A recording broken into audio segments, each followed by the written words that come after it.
Hello students, structure of atom का आज का हमारा नेक्स्ट लेक्चर है।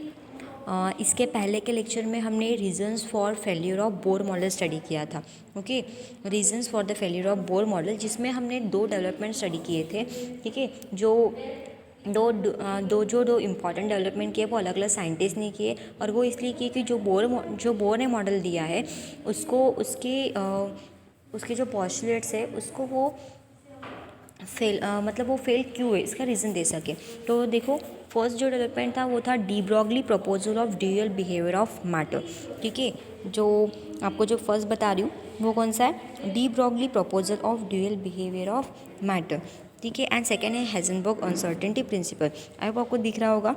ठीक है, कौन से है दो, एक जो है that is the de Broglie proposal of dual behaviour of matter, and दूसरा है हेजनबर्ग अनसर्टेनिटी प्रिंसिपल। ठीक है, एक कौन सा है de Broglie proposal of dual behaviour of matter, और दूसरा है हेजनबर्ग अनसर्टेनिटी प्रिंसिपल। ठीक है, और उसमें ये पॉइंट बताया था कि मैटर जो है should exhibit the dual behaviour. Matter जो है वो ड्यूअल बिहेवियर शो करता है। एक कौन सा, एक ड्यूअल बिहेवियर कौन सा शो करता है, वो एक पार्टिकल का और दूसरा वेव का। तो मतलब वेव की और पार्टिकल की दोनों की प्रॉपर्टी वो शो करता है। ये जो दो पॉइंट्स है ये बोर एक्सप्लेन नहीं कर पाया, इसलिए डी ब्रॉगली ने और हेजनबर्ग ने ये दो अपने डेवलपमेंट दिए हुए हैं। ठीक है, मतलब मैटर जो है that should exhibit the properties of both particle as well as wave.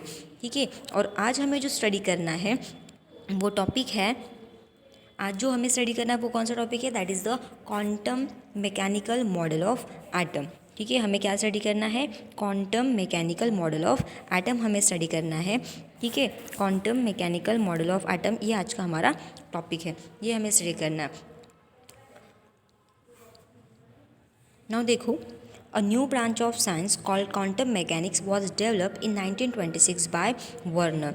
ठीक है, जो new branch of science called quantum mechanics was developed by Werner Heisenberg and Erwin Schrödinger in 1926। एक साइंस की न्यू ब्रांच है that is quantum mechanics, जो एक बहुत बड़ा टॉपिक है जो 1926 में डेवलप की है वर्नर हेजनबर्ग और इरविन, इन दो साइंटिस्ट हैं। और ये इनकी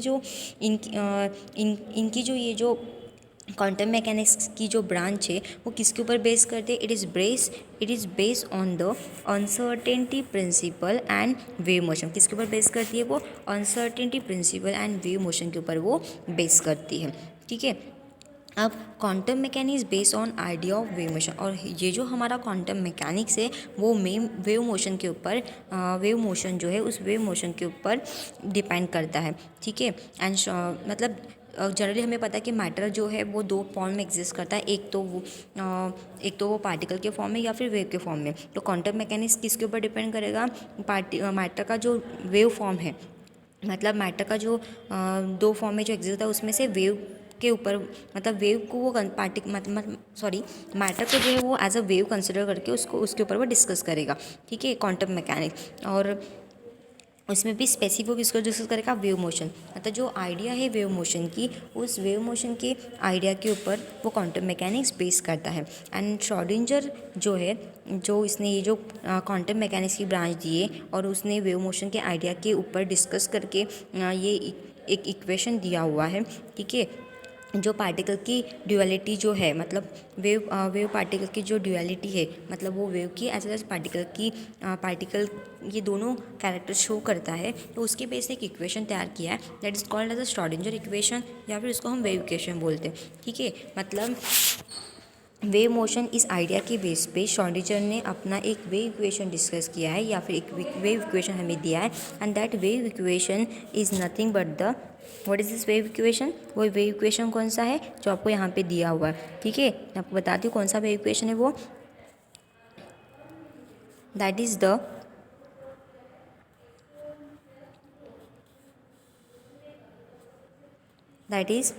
H psi, that is H आपकी बुक में होगा।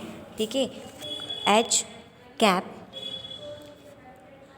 Into psi is equal to E into psi. ये जो है it is the Schrodinger wave equation. वो कौन सा इक्वेशन है? It's a Schrodinger wave equation. Schrodinger wave equation है एच साई मतलब H cap psi is equal to E psi. ठीक है, ये श्रोडिंगर इक्वेशन है और ये किसके बेस पे दिया है? जो वेव मोशन की जो आइडिया है, क्योंकि जो मैटर होता है वो ड्यूअल कैरेक्टर शो करता है, पार्टिकल का एज वेल एज वेव का। तो क्वांटम मैकेनिक्स जो है वो वेव के ऊपर डिपेंड कर रहा है और भी स्पेशली वेव मोशन के आइडिया के ऊपर डिपेंड करता है। ठीक है, और उसके बेस पर उसने ये इक्वेशन दिया है, आपको याद रखना है जैसे कि वैसे H psi is equal to E psi H cap psi H cap psi is equal to E psi, ये आपका इक्वेशन है। ठीक है, और इसमें जो कौन से टर्म्स है वो आपको बतानी है।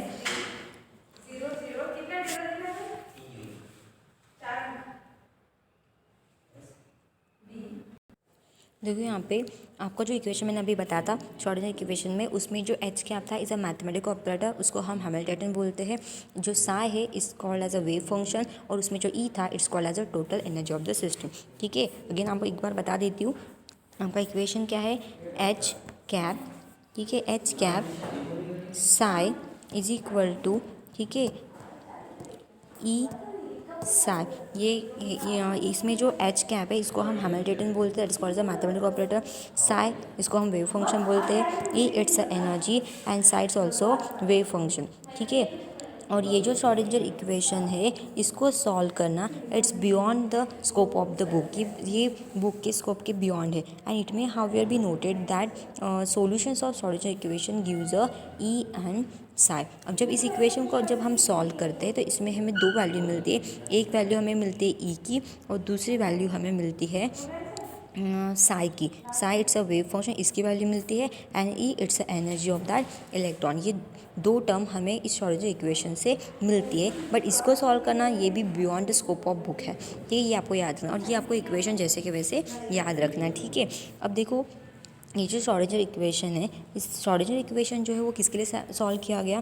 It is solve for the hydrogen atom. ठीक है, ये श्रोडिंगर इक्वेशन सबसे पहले हाइड्रोजन एटम के लिए सॉल्व किया गया, और इस हाइड्रोजन एटम में जो इलेक्ट्रॉन्स है उस इलेक्ट्रॉन की जो पॉसिबल एनर्जी है, ठीक है, उस एनर्जी को फाइंड आउट करने के लिए उसने उसको यूज़ किया। मतलब उसमें उसने इलेक्ट्रॉन की एनर्जी फाइंड आउट की, एज वेल एज उसने साई की भी वैल्यू फाइंड आउट की। ठीक है, उसने कौन सी वैल्यू फाइंड आउट की? एक तो ई की value that is the energy of electron find out किया उसने।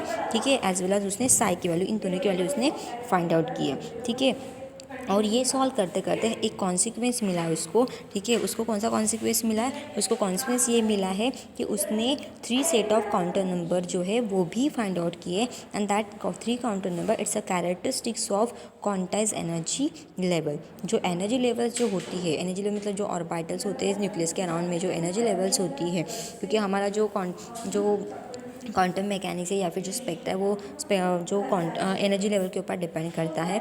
तो ये जो 3 काउंटर नंबर है it's a characteristics of quantize energy level. तो हमें 3 काउंटर नंबर का सेट मिला है, एंड और साथ में हमें फंक्शन भी मिला है। तो दिस प्रिंसिपल काउंटर नंबर, हमें 3 सेट्स ऑफ काउंटर नंबर कौन से मिले हैं? दैट फर्स्ट वन इज ये जो है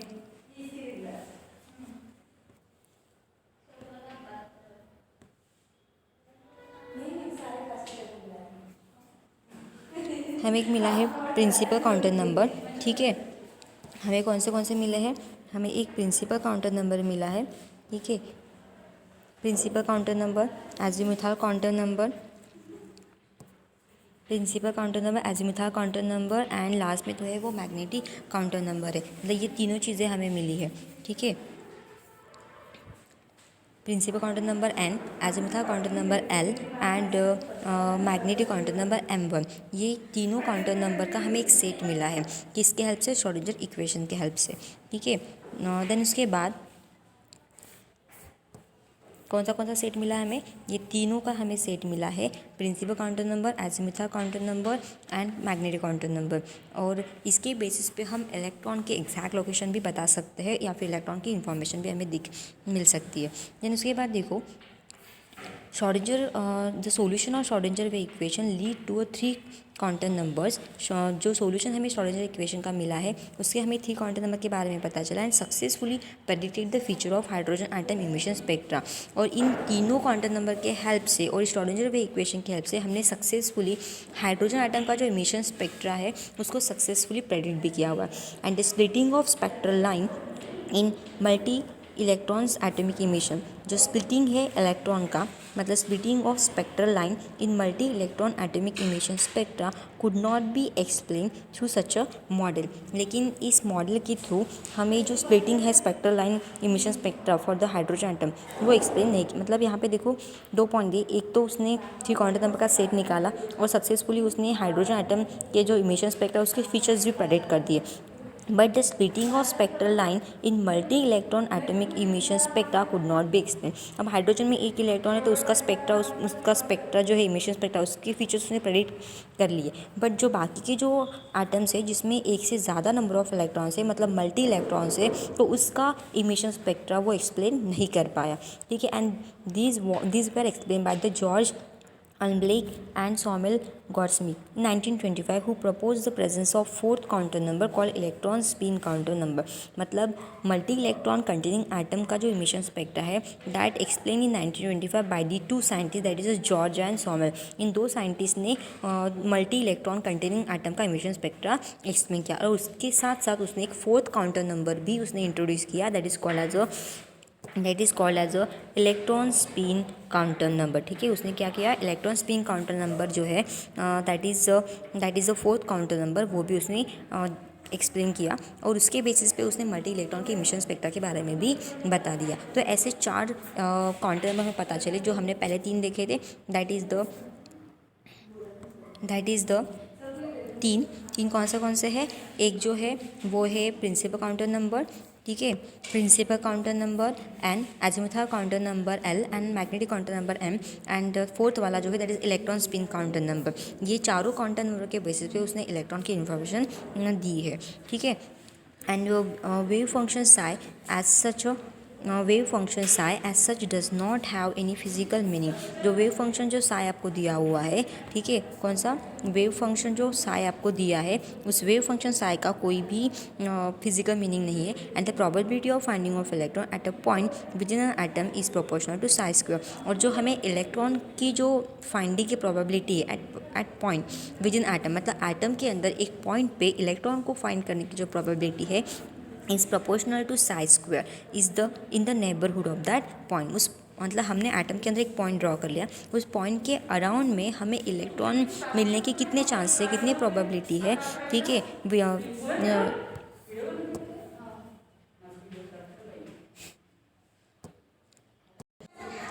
देखो ये जो वेव फंक्शन साई है that does not have any physical meaning उसको कोई फिजिकल मीनिंग नहीं है। और जो probability of finding of electron है at a point within an atom is proportional to psi square in the neighbourhood of that point. जो electron की finding की जो प्रोबेबिलिटी है ठीक है अब एग्जैक्टली जो एटम है उस एटम के अंदर जितना स्पेस अवेलेबल है उस स्पेस में अगर हमने कोई पॉइंट कंसिडर किया और उस पॉइंट के सराउंडिंग में इलेक्ट्रॉन एग्जैक्टली कहाँ पे फाइंड होगा उसकी चांसेस कहाँ पे प्रोबेबिलिटी मतलब चांसेस तो उस इलेक्ट्रॉन की प्रोबेबिलिटी ऑफ फाइंडिंग के जो चांसेस है is proportional to psi square. वो साई स्क्वायर से प्रोपोर्शनल है मतलब वेव फंक्शन से वो प्रोपोर्शनल रहेगा। ठीक है। इन the neighbourhood of that point. ठीक है।